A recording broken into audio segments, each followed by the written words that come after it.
ಅದೃಷ್ಟವೊಂದು ನಮ್ಮ ಬಳಿ ಇದ್ರೆ ನಾವು ಈ ಜಗತ್ತನ್ನೇ ಗೆದ್ದಂತೆ. ಅದಕ್ಕೆ ರಾಜಕಾರಣಿಗಳು ತಮ್ಮ ವಿಜಯಕ್ಕೆ ಮೊದಲು ನಂಬುವುದೇ ಅದೃಷ್ಟವನ್ನು.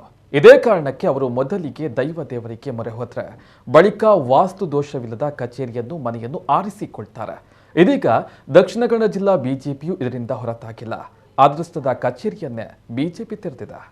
ವಿಧಾನಸಭಾ ಚುನಾವಣೆಯಲ್ಲಿ ಅದೃಷ್ಟದ ಲೆಕ್ಕಾಚಾರವನ್ನ ಬೆನ್ನು ಹತ್ತಿರುವಂತಹ ದಕ್ಷಿಣ ಕನ್ನಡ ಜಿಲ್ಲಾ ಬಿಜೆಪಿ ಅದೃಷ್ಟದ ಕಾರಣಕ್ಕಾಗಿಯೇ ಹಳೆಯ ಮನೆಯನ್ನೇ ತನ್ನ ಚುನಾವಣಾ ಕಚೇರಿಯನ್ನಾಗಿ ಮತ್ತೆ ಪರಿವರ್ತಿಸಿಕೊಂಡಿದೆ. ಮಂಗಳೂರಿನ ಬನ್ಸ್ ಹಾಸ್ಟೆಲ್ನಲ್ಲಿರುವಂತಹ ಈ ಕಚೇರಿ ಉದ್ಯಮಿಯೊಬ್ಬರಿಗೆ ಸೇರಿತ್ತು. ಈ ಹಿಂದೆ ಚುನಾವಣಾ ಕಚೇರಿಯನ್ನಾಗಿ ಮಾಡಿದ್ದಾಗ ಬಿಜೆಪಿಗೆ ಅಭೂತಪೂರ್ವ ಗೆಲುವಾಗಿತ್ತು. ಇದೀಗ ಮತ್ತೆ ಅದೇ ಹಳೆಯ ಮನೆಗೆ ಸುಣ್ಣ ಬಣ್ಣಗಳಿಂದ ಸಿಂಗಾರವನ್ನ ಮಾಡಿದೆ.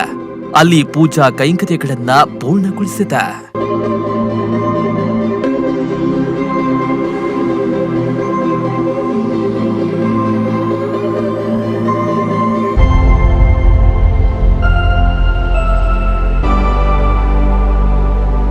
ಎರಡು 2004ರಿಂದ ಹೆಚ್ಚಿನ ಚುನಾವಣೆಗಳಲ್ಲಿ ಗೆಲುವು ಸಾಧಿಸಿ ಬಿಜೆಪಿಗೆ ಅದೃಷ್ಟದ ಕಚೇರಿಯಾಗಿರುವಂತಹ ಹಳೆಯ ಮನೆ ಇದಾಗಿದೆ.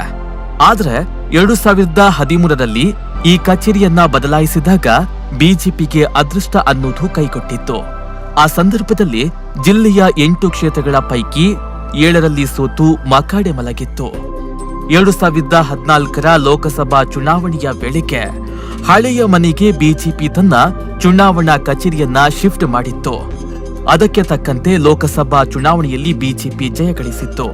ಕಳೆದ ಬಾರಿಯ ವಿಧಾನಸಭಾ ಚುನಾವಣೆಯ ಸಂದರ್ಭದಲ್ಲೂ ಹಳೆಯ ಮನೆಯಲ್ಲೇ ಚುನಾವಣಾ ಕಚೇರಿ ತೆರೆದು ಚುನಾವಣೆಯನ್ನ ಎದುರಿಸಿತ್ತು.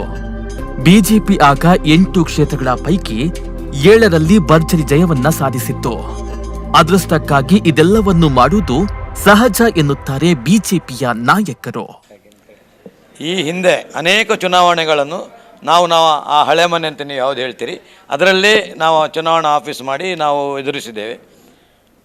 ಅದರಿಂದ ತುಂಬ ಲಾಭ ಇದೆ. ಯಾಕಂದರೆ ಅದೊಂದು ಹಾರ್ಟ್ ಆಫ್ ಸಿಟಿಯಲ್ಲಿ ಅಷ್ಟು ಪಾರ್ಕಿಂಗ್ ಇರುವಂಥ, ಅಷ್ಟು ಕೋಣೆಗಳಿರುವಂಥ ಒಂದು ಮನೆ ಸಿಕ್ಕಲಿಕ್ಕೆ ಸಾಧ್ಯನೇ ಇಲ್ಲ. ಅಂಥ ಒಂದು ಮನೆ ಪಾರ್ಕಿಂಗ್, ಮತ್ತು ಯಾರಾದರೂ ಹೊರಗಿಂದ ಬರಲಿಕ್ಕಿದ್ರೆ, ಪ್ರೆಸ್ ಕಾನ್ಫರೆನ್ಸ್ಗಿದ್ದರೆ, ಊಟಕ್ಕೆ ಎಲ್ಲದಕ್ಕೆ ವ್ಯವಸ್ಥೆ ಅತ್ಯಂತ ಒಳ್ಳೆಯದಾಗಿದೆ. ಮಾತ್ರ ಅಲ್ಲ, ನೀವು ಹೇಳಿದಾಗೆ ಮತ್ತೊಂದು ಸಹ ಕಾನ್ಸೆಪ್ಟ್ ಇರ್ಬೋದು. ಯಾಕಂದರೆ ಆ ಆಫೀಸಲ್ಲಿ ನಾವು ಮಾಡಿದ ಎದುರಿಸಿದ ಚುನಾವಣೆಗಳಲ್ಲಿ 90% ನಾವು ವಿಜಯಿಯಾಗಿದ್ದೇವೆ.